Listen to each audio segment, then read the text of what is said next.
इस बात को कहा कि तीनों पार्टियां इस नियमावली के खिलाफ है।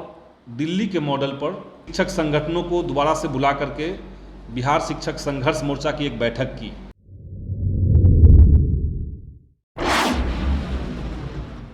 तो आज हम ये प्रेस कॉन्फ्रेंस इसलिए हम लोग बुलाए हैं क्योंकि बिहार में पिछले दिनों सरकार की तरफ से जो विद्यालय अध्यापक नियुक्ति नियमावली आई है 2023, उसमें पूर्व के नियोजित शिक्षकों के लिए राज्यकर्मी का दर्जा देने के लिए जो शर्त सरकार ने लगाया हुआ है कि उनको आयोग की तरफ से एक परीक्षा आयोजित की जाएगी और उसमें उत्तीर्ण होना पड़ेगा, उसका हम लोगों ने विरोध किया। 15 अप्रैल को इसी जगह पर बिहार के तमाम शिक्षक संगठनों के जो ऑफिस बियरर्स हैं उनके साथ एक बैठक हुई और उस बैठक में हम लोगों ने बिहार शिक्षक संघर्ष मोर्चा गठित किया। उसके बाद कई जगहों पर उसके खिलाफ आवाज़ उठाई गई और बिहार शिक्षक संघर्ष मोर्चा की तरफ से अपनी मांग को लेकर के बिहार के माननीय मुख्यमंत्री से हमने मुलाकात की।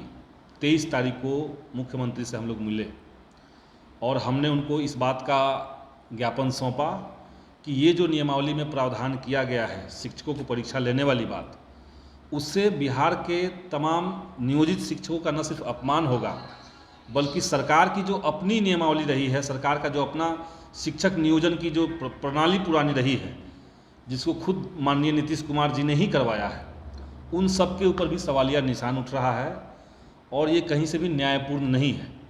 इसके साथ साथ हमने माननीय मुख्यमंत्री को गुणवत्तापूर्ण शिक्षा के संबंध में 5 प्रमुख सुझाव भी लिखित में दिए और उस पर बातचीत की। हमने उनको सुझाव दिया कि आप बिहार में केरल और दिल्ली के मॉडल पर टीचर्स का लगातार ट्रेनिंग कराइए और उनके अंदर का जो स्किल है उसको डेवलप करवाइए। एक तो आप ये कर सकते हैं।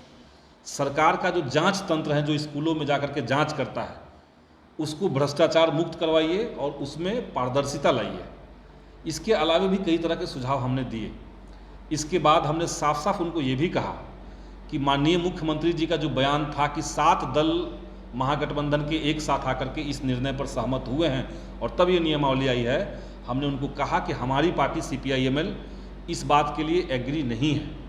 न तो हमसे इसको लाने से पहले कोई कंसल्ट किया गया है और न हम अभी भी सहमत हैं। तो ये सारी बातें माननीय मुख्यमंत्री जी के सामने रखी गई है और सरकार को हमने कहा कि इस पर आप गंभीरतापूर्वक विचार कीजिए क्योंकि बिहार के 4 लाख नियोजित शिक्षक एक साथ इसके खिलाफ में हैं। उसके बाद हम लोगों ने कल दोबारा से शिक्षक संगठनों को दोबारा से बुला करके बिहार शिक्षक संघर्ष मोर्चा की एक बैठक की। कल देर रात तक बैठक चली, इसलिए उसका प्रेस रिलीज़ ठीक तरीके से सर्कुलेट नहीं हो पाया है। तो कल एक तो हम लोगों ने दोबारा से मीटिंग करके आगे की रणनीति बनाई, आगे की रूपरेखा हमने तय की और साथ ही साथ कल महागठबंधन के भीतर जो 3 प्रमुख घटक दल है वामपंथी पार्टियों का, उनकी एक अलग से हम लोगों ने बैठक की जिसमें CPI, CPIM और CPIML भाकपा माले, हम 3 पार्टियों ने बैठ करके इस बात पर विचार विमर्श किया कि किस तरीके से ये जो शिक्षक नियुक्ति नियमावली सरकार लेकर के आई है, ये बिहार की शिक्षा व्यवस्था को ऊपर से देखने में किसी को लग सकता है कि क्वालिटी एजुकेशन के लिए है, लेकिन ये सिर्फ और सिर्फ टीचर्स को प्रताड़ित करने वाला, उनको अपमानित करने वाला है और स्कूलों के भीतर मल्टी लेयर्ड एक टीचर का सिस्टम बन जाएगा। कई तरह की नियमावली स्कूलों में चलने लगेगी। इससे स्कूलों की डेमोक्रेसी कमज़ोर होगी और पढ़ाई लिखाई का वातावरण और भी ज़्यादा खराब हो जाएगा। तो ये हम लोगों ने वामपंथी पार्टियों ने कल बैठक भी की। उस बैठक में सर्वसम्मति से तीनों दलों ने एक साथ इस बात को कहा कि तीनों पार्टियां इस नियमावली के खिलाफ है और तीनों पार्टियों मिलकर के हम लोग जो बाकी घटक दल हैं महागठबंधन के, कांग्रेस पार्टी है, हम लोग उनसे बात करेंगे, उनको कन्विंस करेंगे। हम पार्टी है, हम लोग उनके पास जाएंगे। यहाँ तक कि राष्ट्रीय जनता दल और जनता दल यूनाइटेड, उनके पास भी उनके संगठन के नेताओं के पास भी हमारा एक प्रतिनिधिमंडल जल्द से जल्द जाएगा और उसके बाद हम लोग बिहार के डिप्टी CM माननीय तेजस्वी यादव जी और मुख्यमंत्री नीतीश कुमार जी से दोबारा से मिल करके अपनी बात को कहेंगे। तो ये एक तरह का राजनीतिक दबाव सरकार के ऊपर बनाने की हमारी योजना है। इसके साथ साथ हम लोगों ने कुछ आंदोलन की पहलकदमियों को भी सुनिश्चित कल किया है।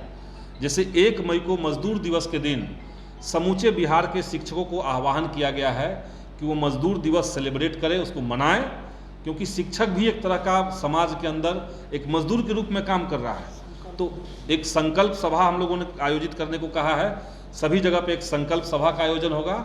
और उसके साथ साथ आने वाले 5 तारीख को हम लोग पटना में एक शिक्षक सम्मेलन संभवतः IMA हॉल में हम लोग करेंगे, और उसके बाद हम लोग बड़े पैमाने पर अभियान को हर शिक्षक में, हर स्कूल में ले जा करके सरकार को हर हाल में ये जो शिक्षक विरोधी, शिक्षा विरोधी जो नियमावली है उसमें संशोधन करके ये जो खंड है जिसमें परीक्षा लेने की बात की जा रही है उसको सरकार को हटाना पड़ेगा। इसी संदर्भ में आज की ये प्रेस कॉन्फ्रेंस बुलाई गई है।